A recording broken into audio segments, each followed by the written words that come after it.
Today we are going to talk about these little boxes.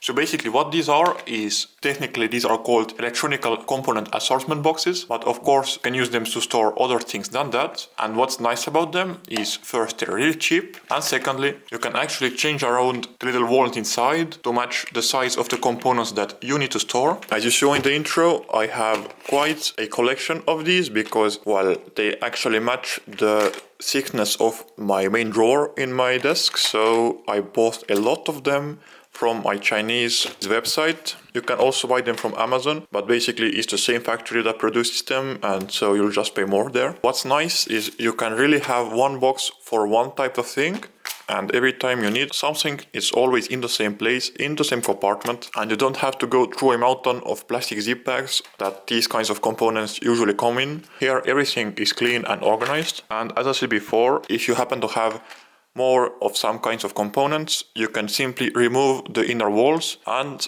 get more space for the type of components you need to house. And what's even better is that you can get a bigger box like this that has 5 by 3, so 15 little compartments. As it's transparent, you can see everything, and again, you can remove some of the inner walls. Let's also quickly talk about the little negatives of these boxes. First, because the plastic is so thin, it really doesn't take much to bend it, meaning that if you put something that's a little bit thicker than the thickness of the box inside, it will move the lid away from the body of the box, and so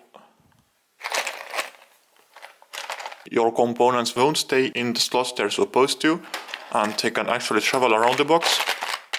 You need to pay attention that the components you put in these boxes are too small. I wouldn't trust these boxes to put some SMD components in there, because, well, it will simply be a huge mess if you open the box. Also, for heavier stuff like this, you can really see this plastic is a bit too flimsy, and you really can't be too rough with these boxes, as they will break quite easily. Also on the back there, the hinges are just like bent plastic, there aren't actual hinges. So yeah, daily use, these will probably break at some point. I haven't had any breakdown yet, because, well, I usually just keep them to organize light stuff in these, and so they're perfect for that. And, well, last little limitation is, well, that's kind of unavoidable. You can remove these walls here, but in the middle, this is the part that you cannot remove, so you are still limited with the size of things you can put in here. For example, this, well, won't fit because, well, this can't be removed. Same for the bigger ones. You can remove all of these around, but not these two and the long ones.